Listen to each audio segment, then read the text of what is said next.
ओम सौराष्ट्रे सोमनाथं च श्रीशैले मल्लिकार्जुनम् उज्जैन्यां महाकाल ओंकारममलेश्वरम् परल्यां वैद्यनाथं च डाकिन्यां भीमशङ्करं सेतुबन्धे दुरामेशं नागेशं दारुकावणे वाराणस्यां तु विश्वेशं त्र्यम्बकं गौतमीतटे हिमालये तु केदारं कुशमे सन्त शिवालये एतानि ज्योतिर्लिङ्गानि सायं प्रातः पठेन्नरः सप्तजन्मकृतं पापं स्मरणेन विनश्यति स्मरणेन विनश्यति। 14 तारीख का दिन शनिवार का दिन है, द्वादशी तिथि इस दिन विद्यमान है और इस दिन मंगल महाराज एक विशेष परिवर्तन का योग बनाते दिखाई दे रहे हैं। और ये मंगल का विशेष परिवर्तन सुन लीजिए क्या कुछ करने वाला है। मंगल इस दिन शक्ति प्राप्त करने की तरफ जा रहे हैं।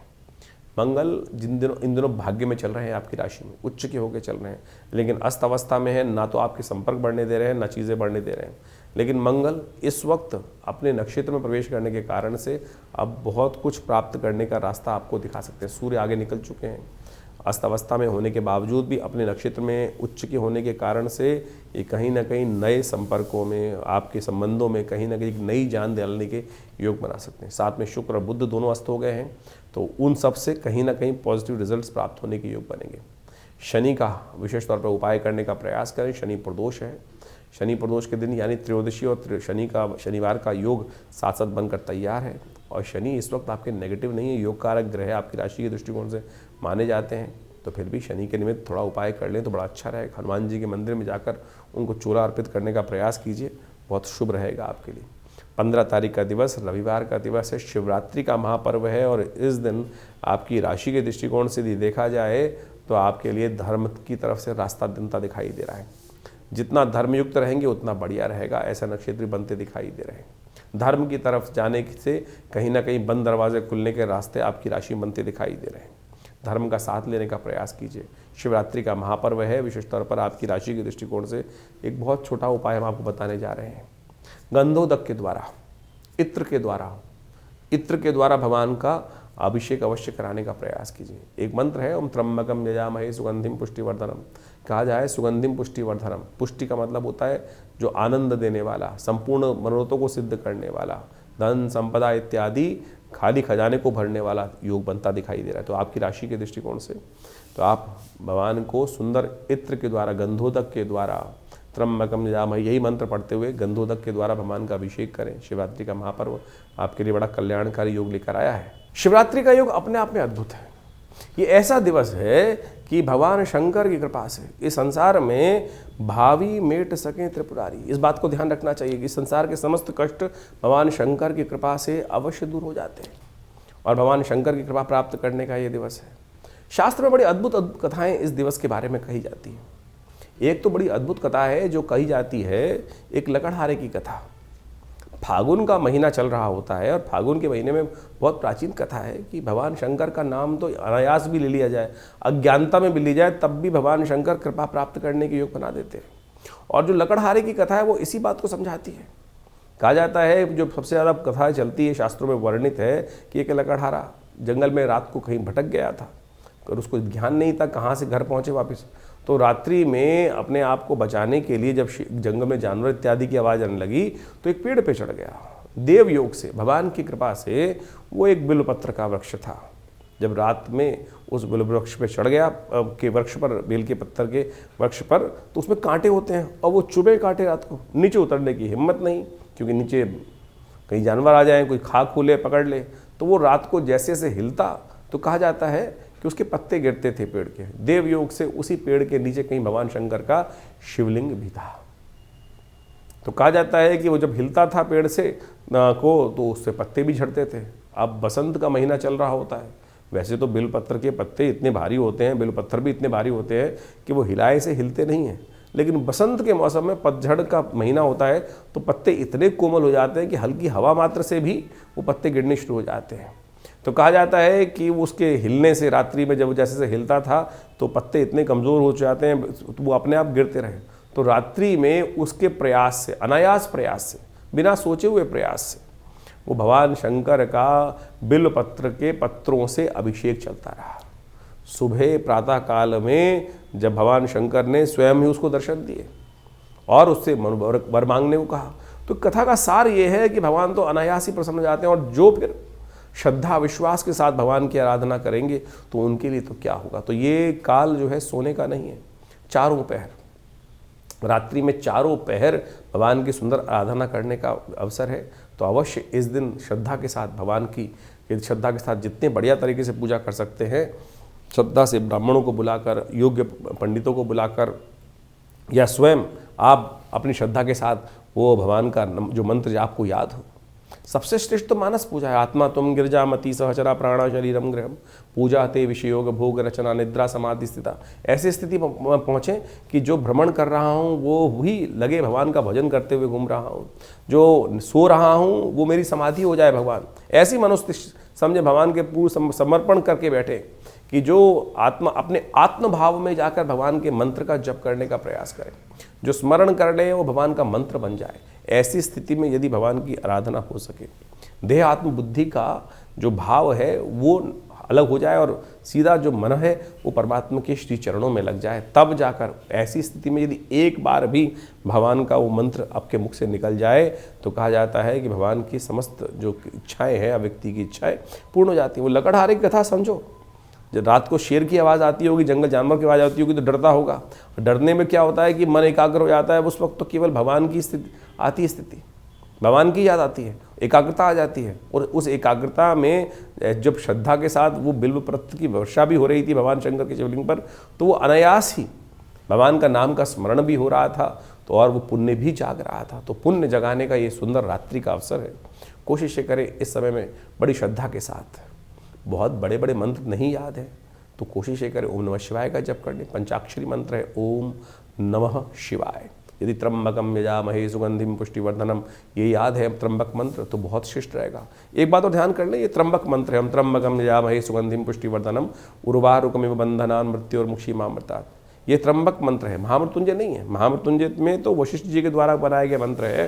त्र्यंबक मंत्र जो है, जो त्रिनेत्र जो है, जो कहा गया है त्र्यंबकम यजामहे, मैं उस तीन नेत्र वाले भगवान की आराधना करता हूँ, उनको स्मरण करता हूँ जो इस संसार में मेरे को ज्ञान प्राप्त करने का योग बनाए।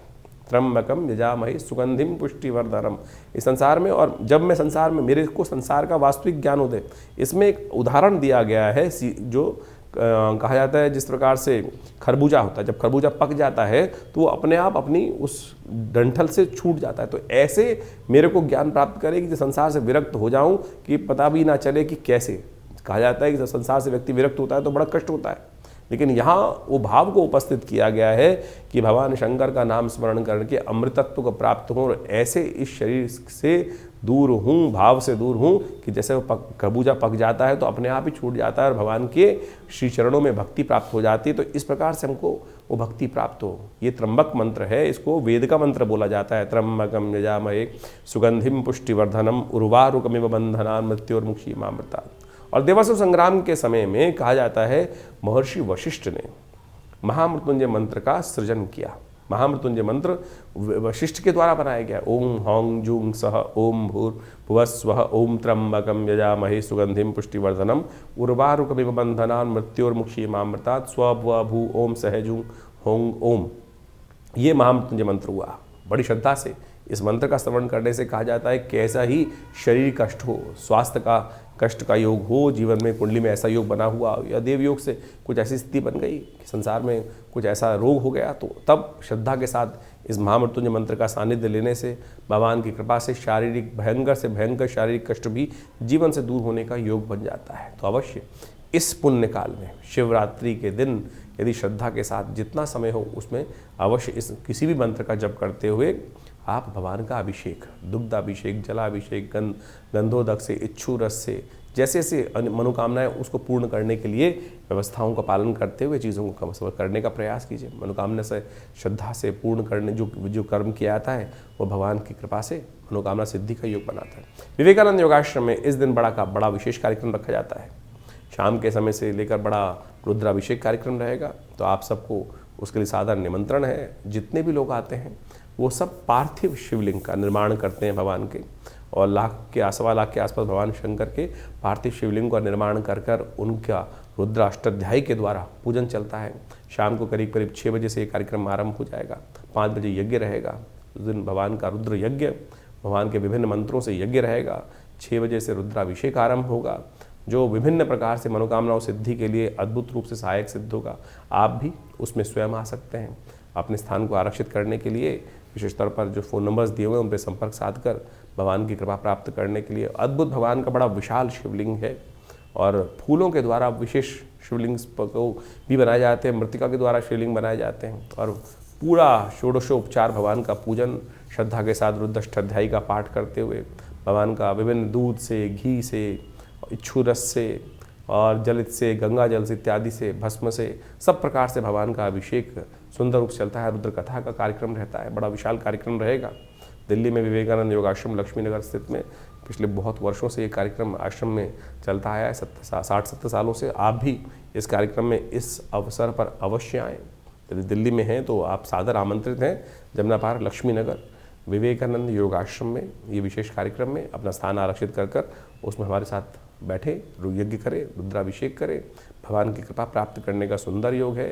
यज्ञ कर इस शिवरात्रि के दिन अपने मनोमस्तिष्क को ठीक करने का प्रयास करें, ईश्वर के सानिध्य में बैठने का प्रयास करें, और जो कहीं ग्रहों जन्म प्रभाव के अनुसार से कहीं ना कहीं कष्ट के योग चल रहे हैं, वो सब जो कष्ट जो है वो भगवान शंकर की कृपा से दूर होने का अद्भुत योग है। उसमें उसका सहारा लेने का प्रयास कीजिए। 16 तारीख की यदि बात करें, वृषभ राशि वालों के लिए 16 तारीख का दिन जो है ग्रह नक्षत्रों के दृष्टिकोण से एक विशेष परिवर्तन का योग लेके उपस्थित हुआ है। बुध महाराज बृहस्पति के नक्षत्र में प्रवेश कर लेने से ये कहीं ना कहीं आपके लिए एक नई शक्ति को देने के योग बनाते दिखाई दे रहे हैं, और ये शक्ति मन दरवाजों को खोलने की सामर्थ्य आपके अंदर उत्पन्न करने की योग बनाती दिखाई दे रही है। इस बात का ध्यान रखना, आपकी राशि के दृष्टिकोण से बहुत सारी चीज़ों को कई बार आपको लगता है हम सामर्थ्य नहीं है, तो इस समय अब योग आपके लिए ऐसा बनकर तैयार हो रहा है कि आप अकेले ही कम से कम 10 लोगों के बराबर काम करने की सामर्थ्य लेकर तैयार हो गए हैं। और इस वक्त ग्रह नक्षत्रों के दृष्टिकोण से यदि आप किसी तीर्थ यात्रा में भी जाएं, तीर्थ यात्रा का सपोर्ट लेने का प्रयास करें, मैं कहूँगा मंदिर अवश्य जाने का प्रयास कीजिए। भगवान के मंदिर में जाकर शीश नवाकर उनका आशीर्वाद लेकर जो भी कार्य करोगे उसमें विजय का योग आपकी राशि में बहुत बढ़िया से बनकर तैयार हो रहा है। 17 तारीख का दिन मंगलवार का अवसर है, अमावस्या तिथि का योग लेकर आया है ये दिन, और ये आपकी राशि के दृष्टिकोण से परिवर्तन की सूचना भी लेकर आया है, और ये आपकी मेहनत के अनुरूप से आपको लाभ देने की स्थिति को उत्पन्न करने की योग बना रहा है। मेहनत से मत भागना, चाहे कितना ही विकट से विकट समस्या हो, तो इस बात का ध्यान रखना, विजय का योग आपकी राशि में, कीर्ति का योग, सफलता का योग, धन का योग आपकी राशि में बनकर तैयार हो रहा है। और इस तिथि में कहा जाता है, ये तिथि बहुत खास है, भौमवती अमावस्या है, फागुन की अमावस्या है। इसका तिथि में ग्रह नक्षत्रों के दृष्टिकोण से बहुत महत्व शास्त्र के अंदर लिखा गया है। ऐसे राशि में दृष्टिकोण से कहा गया है कि यदि आप अपनी मेहनत कर लें तो कैसा ही कष्ट जीवन में हो उससे निवृत्त हो जाते हैं, पितृ भी प्रसन्न होते हैं। इसका महत्व शास्त्र के दृष्टिकोण से समझें। जो 17 तारीख की अमावस्या मंगलवार के दिन पड़ रही है, भौमवती अमावस्या योग पड़ रहा है, जो ये बहुत शुभ है। फागुन मास की अमावस्या शास्त्र के दृष्टिकोण से कहा जाती है कि यदि मंगलवार को पड़ जाए तो ये कहीं ना कहीं बहुत सुंदर योग बनाती है। और इस योग के अंदर, शास्त्र के अंदर कहा जाता है कि उड़द की दाल और दही का दान करने से, उड़द की दाल और दही का, क्योंकि इस दिन युग भी आरंभ हुआ था। कहा जाता है कि फागुन मास के दिन जो अमावस्या पड़ती है, फागुन के महीने में अमावस्या जो पड़ती है, उससे कुछ युग को भी आरंभ। देखिए, ये शास्त्र के दृष्टिकोण समझे कि केवल चतुर्युगी नहीं है, ये चतुर्युगी तो एक छोटी साइकिल है, इसमें अनेक बार वो युग हो चुके हैं। क्योंकि इस वक्त जिस हम योग में चल रहे हैं, वही वस्वत मनवंतर में इस वक्त चल रहे हैं, कलयुग के प्रथम चरण में चल रहे हैं, और ये अनेक बार संसार में रचना होती है। तो शास्त्र के दृष्टिकोण से कहा जाता है इस तिथि को युग का आरंभ भी माना जाता है। तो इस दिन अवश्य पिंडदान करना चाहिए, अपने पितरों के निमित्त पूजन करना चाहिए, और साथ साथ इस दिन मंगलवार का सुंदर अमावस्या का योग पड़ रहा है, तो आपके पितृ इत्यादि कार्य के लिए पिंडदान करना, साथ साथ ब्राह्मणों को भोजन कराना, गरीबों को भोजन करना, हनुमान जी की उपासना करना, ये सबसे श्रेष्ठ कार्य किए जाते हैं। मंगलवार का दिन है, विवेकानंद योगाश्रम में इस दिन बड़ा सुंदरकांड का पाठ रखा गया है, और साथ साथ इस सुंदर तिथि पर यज्ञ भी रखा गया है। भगवान की समस्त मनोकामनाओं की पूर्ति करने के लिए विशेष यज्ञ का आयोजन किया गया है, सुंदरकांड का पाठ किया गया है, सवा मणि का भोग रहेगा, और शाम को अवश्य आप इस कार्यक्रम में पधारें। माँ भगवती की कृपा से भगवान के सानिध्य में बैठकर इस विशेष तिथि पर लिंग पुराण के अंदर इस शास्त्र के दृष्टिकोण से कहा जाता है कि फागुन मास की अमावस्या के दिन रुद्र, अग्नि और ब्राह्मणों का पूजन करने से 3 चीज़ों का, भगवान रुद्र का, अग्नि का, जिसे भगवान रुद्र का जो इसलिए हमने सुंदरकांड का पाठ भी रखा है, रुद्र अवतार ही हैं भगवान हनुमान जी, तो उनका पाठ, अग्नि से यज्ञ करने का और साथ साथ ब्राह्मणों का पूजन कर लेने से। और शास्त्र में दृष्टिकोण से कहा जाता है, लिंग पुराण के अंदर लिखा है कि इस दिन उड़द, दही और पूरी इत्यादि, उड़द की दाल, दही इत्यादि और पूरी इत्यादि का नैवेद्य के रूप में इनको अर्पण भी करना चाहिए। और ये बड़ी श्रद्धा के साथ इस दिन पूजा कर कहा जाता है पितृ भी तृप्त होते हैं और बहुत सारे कष्ट, जब पितृ तृप्त नहीं होते ना, पितृ सिर पे चढ़ा होता है तो जीवन में बहुत सारे कष्ट, बार बार सब कुछ होते हुए भी अभाव का कहीं ना कहीं मनोभाव कहीं ना कहीं फंसा रहता है। और भगवान की कृपा से होने के बावजूद भी पितृ ऋण से के कारण से बहुत सारी समस्या हो जाती हैं। तो इस दिन यदि ये छोटे छोटे कर्म शास्त्र में वर्णित है, ये कर लिए जाएँ तो कहा जाता है भगवान की कृपा से बहुत सारे कष्ट दूर होने के योग बन जाएंगे। तो इस सुंदर पर्व पर विवेकानंद योगाश्रम में पितृ के निमित्त यज्ञ भी रखा गया है। भगवान शंकर का पूजन, हनुमान जी का पूजन, ब्राह्मणों का भोजन और साथ साथ अग्नि के द्वारा यज्ञ भी करने की व्यवस्था करी जा रही है। तो आप अवश्य इस सुंदर कार्यक्रम में भाग लें। अपने नाम से भी यदि आप बहुत दूर बैठे नहीं आ पा रहे हैं तो उसमें व्यवस्था रहती है, आप पूरी फ़ोन पे बात कर अपना स्थान आरक्षित करें। विवेकानंद योगाश्रम समय समय पर बहुत सारे जो अनुष्ठान इत्यादि कार्य हैं श्रद्धा के साथ चलते ही रहते हैं। यहाँ पर महीने में करीब करीब 10 से 12 भंडारे तो समय समय पर हम आपको उसमें निमंत्रण देते ही रहते हैं। और उसमें विभिन्न यज्ञ इत्यादि, कथा इत्यादि, रुद्राभिषेक इत्यादि समय समय पर बहुत सारे कार्यक्रम हैं। तो इस 17 तारीख को विशेष कार्यक्रम में आप सब सादर आमंत्रित हैं। भगवान की कृपा से ये बहुत पुण्य का पर्व है। इस दिन छोटे छोटे कर्म माँ भगवती की कृपा से कष्ट को दूर करने के जीवन के में योग अवश्य बनाएंगे। वृषभ राशि वालों के लिए 18 तारीख का दिन आपकी राशि के दृष्टिकोण से ऐसा योग बनाता दिखाई दे रहा है कि हर चीज़ में आप बहुत ज़्यादा डीपली इन्वॉल्व होने की तरफ अग्रसित होते दिखाई दे। मनोमस्तिष्क ऐसा होगा इन दिनों विचार करते हुए चीज़ों को बहुत अच्छे से खोज करके निकाल कर बहुत ज़्यादा मेहनत की तरफ अग्रसित होते दिखाई दे रहे हैं। और ऐसा योग बन रहा है कि मेहनत का फल भी आपको पूरी तरह से प्राप्त करने का अवसर प्राप्त होगा। प्रतिपदा तिथि है, फागुन का महीना का शुक्ल पक्ष आरंभ हो गया है, बुधवार का दिन है और ऐसे में समस्त कष्टों को दूर कहा जाता है ना, बुद्ध सब शुद्ध। तो इस दिन कुछ भी नया कार्य उद्धृत होने के लिए बस केवल दिन के मध्यकाल को थोड़ा छोड़ दीजिएगा, बाकी दिन ओवरऑल आपके लिए अच्छा दिखाई दे रहा है। चीज़ों में रिजल्ट आने के लिए समय अच्छा योग बनाते दिखाई दे रहे हैं। गणेश जी का सुंदर स्तवन करें, भगवान कृष्ण का स्मरण करें। फागुन का महीना ही भगवान कृष्ण का स्तवन करने के लिए सबसे श्रेष्ठ माना जाता है। होली जैसा महापर्व अब आने को है और ऐसे में भगवान कृष्ण की कृपा से बहुत सारे कष्ट दूर हो सकते हैं। 19 तारीख यदि हम बात करें तो बृहस्पतिवार का अवसर है, फुलेरा दूज है, भगवान कृष्ण की सुंदर उपासना का दिन है, द्वितीया तिथि।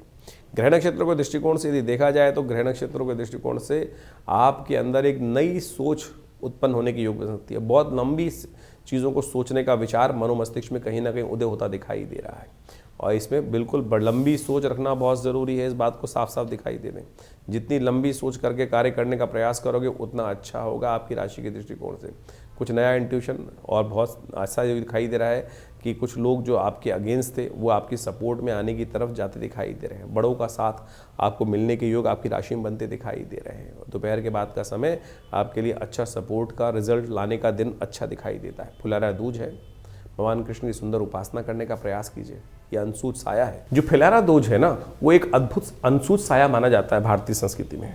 जिस प्रकार से देवउठनी एकादशी और अक्षय तृतीया ये मानी जाती हैं, भड्डली नवमी इत्यादि अनसूच साय माने जाते हैं, उसी श्रृंखला में फुलारा दूज भी फागुन मास के शुक्ल पक्ष की द्वितीया जो होती है वो भगवान कृष्ण की सुंदर उपासना का दिन माना जाता है। और कहा जाता है कि भगवान की कृपा से इस दिन भगवान का विशेष पूजन, भगवान ओम नमो नारायणाय, ओम नमो भगवते वासुदेवाय का जप, यहाँ तक कि शादी इत्यादि के लिए भी अनसूच साया माना जाता है। मकान का आरंभ भी करना हो, कुछ भी करना हो, यदि कोई मुहूर्त और ना निकल रहा हो तो इस समय तो ग्रहों की स्थिति बड़ी अच्छी है। शुक्र भी उदय होकर बैठे हैं, बुध भी उदय होकर बैठे हैं, तो आप इस सुंदर तिथि का लाभ, कुछ भी कोई मुहूर्त करना हो तो इस तिथि का अवश्य लाभ लेने का प्रयास करें। 19 फरवरी का दिन अपने आप में एक बहुत शुभ अनसूच साया है। किसी भी चीज़ को करने से उसका रिजल्ट अवश्य आपको पॉजिटिव मिलने के योग बहुत सुंदर तरीके से बनते दिखाई देंगे। तो इस स्थिति में कोई भी कार्य आरंभ करना हो तो अवश्य उस स्थिति का लाभ लेते हुए कार्य करें। 20 तारीख का दिन शुक्रवार का दिन है, तृतीया तिथि विद्यमान है और ग्रह नक्षत्रों के दृष्टिकोण से ग्रहों का योग कहीं ना कहीं आपके लिए सपोर्ट का योग बनाता दिखाई दे रहा है। घर परिवार आपके द्वारा किए गए कार्यों से संतुष्टि की तरफ जाता दिखाई देता है। ऐसे में एक बात ध्यान रखिए, कई बार घर मनोमस्तिष्क में कई बार विचार द्वंद्वात्मक चल रहे होते हैं। हम समय का इंतजार कर रहे होते हैं, कौन सा समय हमारे लिए उपयुक्त रहेगा बातचीत करने का, डायलॉग का, ये वही समय है। तो इसलिए थोड़ा सा इनिशिएट आप लेने का प्रयास करें। दूसरा भी आपकी तरफ आकर्षित होकर चीज़ों को ठीक करने के लिए तैयार हो रहा है। तो ये ग्रहों का योग कहीं ना कहीं सुख का पदार्पण करने का योग बना रहा है। कई बार मनोविचारों में थोड़ी सी द्वंद्व चल रहा होता है, ये द्वंद्वों को ठीक करने का दिन आपकी राशि में दिखाई दे रहा है। समाज के तौर पे कुछ नए कार्य करने का योग भी आपकी राशि में बनता दिखाई देगा। शुक्रवार का अवसर है, गौ सेवा अवश्य करें, कल्याण होगा। फागुन का महीना अपने आप में बड़ा सिद्ध महीना माना जाता है। इस फागुन के महीने में कहा जाता है कि भगवान शंकर, भगवान कृष्ण की सुंदर उपासना करने से बहुत सारे मनोरथ सिद्ध होने के योग बन जाते हैं। शास्त्रों के अनुसार से इस समय में जो बसंत का मौसम जब चल रहा होता है, ऐसे में होली का आगमन होने वाला होता है, होलाष्टक भी आरंभ होने वाले होते हैं। लेकिन इस मध्यकाल में फागुन के महीने में जिस प्रकार से एक सुंदर पर्व, शिवरात्रि का महापर्व, होली का महापर्व, ये सब के सब जिस प्रकार से आते हैं वो जीवन में कुछ नया आनंद उत्पन्न करने के योग बनाते हैं। ऐसे में स्वास्थ्य का भी बहुत ज़्यादा ध्यान रखने का हमें प्रयास करना चाहिए, क्योंकि जाती हुई सर्दी मौसम परिवर्तन की तरफ जाता है। इसलिए विशेष तौर पर शास्त्रों में कहा जाता है कि इस समय में हमको व्रत इत्यादि अवश्य शास्त्र की विधि के अनुसार से जो करने को कहा जाता है वो अवश्य करना चाहिए। भगवान शंकर का आप माने अभिषेक करने का नियम जो शिवरात्रि के दिन शास्त्रों में चलता है वो पूर्ण वैज्ञानिक है। वास्तविक तौर पे आप समझे, पुरानी कहावत है कि हमको जो कहा गया है कि अपने सिर को ठंडा रखने का प्रयास करना चाहिए। जो बड़े व्यक्ति हैं, जब तक मस्तिष्क ठंडा नहीं रहेगा तब तक संसार में कोई कार्य नहीं करेंगे। छोटी छोटी बातों पे ही यदि आपको क्रोध आने लगा, गुस्सा होने लगा, सिर गर्म रहने लगा, माथा गर्म रहने लगा, तो फिर क्या होता है, कोई भी कार्य व्यक्ति नहीं कर सकता। शिवरात्रि के दिन दे लोटे पे लोटा भगवान शंकर को स्नान कराने की जो व्यवस्था बनाई जाती है वो वास्तविक तौर पे मेरे और आपको ज्ञान देने के लिए है कि मस्तिष्क ठंडा रखने का प्रयास करें, प्राकृतिक रहें, प्राकृतिक जीवन का अनुसरण करने का प्रयास करें, और वो आपके लिए हर प्रकार से कल जीवन को कल्याण करने वाला है। जीवन का शाश्वत नियम है कि ये पार्थिव पूजा, सबसे श्रेष्ठ पूजा जो भगवान शिवरात्रि के दिन भगवान शंकर की जाती है वो है पार्थिव पूजा। मिट्टी का ही बनाया हुआ शिवलिंग, मिट्टी के द्वारा ही उनका जो पार्थिव शिवलिंग का निर्माण कर उनकी पूजा करने की जो व्यवस्था चलती है वो वास्तविक तौर पर जीवन के एक ऐसे निर्णय को, एक ऐसे सत्य को हमसे के साक्षात हमें दर्शन कराती है कि जिस मिट्टी से बनते हैं उसी में मिल जाते हैं और वही उसमें मिल जाना है। किस लिए इतना सारा जो संसारिक में माया में लिप्त होने का हम प्रयास सोचते हैं करने का। जीवन में बहुत सारे लोग भागते चले आते हैं, आए थे हरि भजन को ओटन लगे कपास। इस शाश्वत सत्य को हमको समझने का प्रयास करना चाहिए। इसलिए भारतीय संस्कृति में कहा जाता है कि सबसे श्रेष्ठ जो पूजा है शिव की पार्थिव पूजा, मानस पूजा ही सबसे श्रेष्ठ कहा जाती है। तो ये शिवरात्रि के पर्व और अनेक जो पर्व इस समय उपस्थित हैं उन सबके द्वारा जीवन में कल्याण का मार्ग प्रशस्त हो, इसलिए हमें इस सिद्धांत को समझना चाहिए। एक और हमने पर्व आपको बताया, विजया एकादशी, जो विजय को देने वाली एकादशी है। कहा जाता है भगवान राम भी जब विजय को प्राप्त करने की आकांक्षा से रावण से युद्ध कर रहे थे तब उन्होंने भी इस एकादशी का व्रत किया था और इसी एकादशी के व्रत के प्रभाव से भगवान की कृपा से उनको भी विजय प्राप्त हुई थी। यानी इस संसार में जो कुछ भी यवन मात्र ब्रह्मांड में दिखाई देता है वो प्रभु की कृपा से ही बनता है और प्रभु की कृपा, प्रभु का आशीर्वाद प्राप्त करने कर हम बहुत सारे अपने मनोवांछित इच्छाओं को पूर्ण करने की तरफ जा सकते हैं। तो इस संसार में परमात्मा ने भी स्वयं अपने अवतारों को लेकर यही जो निर्णय है प्रतिपादित किया है, इसको हमको अच्छे से समझना चाहिए। तो ज्योतिष की गणनाओं के अनुसार से तो इस वक्त आप देख ही रहे हैं जो ग्रहों का योगायोग चल रहा है। इस समय जो ग्रहों का योगायोग आप देखें जो बहुत सारे ग्रह सूर्य के आसपास हैं और साथ साथ इस फागुन के महीने में जो 5 मंगलवार का योग पड़ रहा है, ये कहीं ना कहीं विवादों को उत्पन्न करने वाला योग है। कहीं ना कहीं स्थितियाँ कहीं ना कहीं अशांति की तरफ जाती दिखाई दे रही हैं। बहुत ज़्यादा छोटे छोटे मामलों में बहुत बड़े बड़े विवाद संसार में इस वक्त उत्पन्न होते दिखाई देंगे। कुछ नए युद्ध के रास्ते खुलते दिखाई देंगे, कुछ नए अशांति के वातावरण के नए द्वार खुलते दिखाई देंगे। तो ऐसा योग भी इस समय ग्रहों के अनुसार से बनता दिखाई दे रहा है। सांसारिक दृष्टिकोण से इस वक्त बहुत सारे ग्रह उदय हो चुके हैं। मंगल केवल जो है वो सूर्य के बिल्कुल सन्निकट चलता हुआ अस्त अवस्था में है। सूर्य भी परिवर्तन की तरफ जाएंगे और इस सूर्य का परिवर्तन जो होगा वो कहीं ना कहीं बहुत विशेष संसार में परिवर्तन लाने का योग भी उपस्थित करता दिखाई दे रहा है, क्योंकि 5 मंगलवार का योग पड़ रहा है। ये कहीं ना कहीं प्राकृतिक आपदाओं की तरफ, कुछ दुर्घटनाओं की तरफ भी थोड़ा संसार को आशंकित करने का प्रयास कर सकता है। तो ऐसे में हम अपने स्वास्थ्य का भी ध्यान रखें, परमात्मा का भजन लगातार करते रहें। अकाल मृत्यु को हरने वाला यदि कोई पर्व हो सकता है तो वो शिवरात्रि का पर्व ही है। भगवान महामृत्युंजय को प्रसन्न कर कर, भगवान शंकर को प्रसन्न कर कर यदि हम छोटे छोटे उपाय जो शास्त्र में वर्णित हैं उनको करें, भगवान शंकर पर दुग्धाभिषेक, घृताभिषेक और गंधोदक से अभिषेक, और वो सब जो शास्त्र में नियम बताए गए हैं वो अनेक मनोरथों को सिद्ध करने वाले हैं, संसार की समस्त इच्छाओं को भी पूर्ण करने वाले हैं। जैसे कहा जाता है कि यदि दुग्ध का अभिषेक किया जाए तो पुष्टि को देता है, वहीं यदि गंगा जल से अभिषेक किया जाए तो वो संसार की बहुत सारी आकांक्षाओं को पूर्ण करने का योग बनाता है। यदि घर में समृद्धि की जो आकांक्षा मनोमस्तिष्क चल रही हो तो कहा जाता है गन्ने के रस से भगवान का अभिषेक कर देना चाहिए। तो हमारे यहाँ कई प्रकार से, हर प्रकार से भगवान के जो अपनी संसार के लोगों की मनोकामनाओं को पूर्ण करने के लिए जो वेद में मंत्र दिए गए हैं, ऋचाएँ दी गई हैं यजुर्वेद संहिता के अंदर, जिसमें दुर्गा रुद्राष्टाध्यायी जो है यजुर्वेद संहिता के जो मंत्रों से गणानान्त्वा गणपति हवामहे से आरंभ होकर पूरा 8 अध्याय पूरा जो नमक चमक से पाठ चलता है, भगवान की अभिषेक होते हैं विभिन्न अष्टाध्यायी के द्वारा, वो विभिन्न मनोकामनाओं की, संसार की मनोकामनाओं को पूर्ण करने के लिए है। और ऐसा कोई कहा जाता है कि सुख नहीं है कि जिसकी आकांक्षा आप न करें और वो संसार में आपको न प्राप्त हो, केवल श्रद्धा की आवश्यकता है, विश्वास की आवश्यकता है।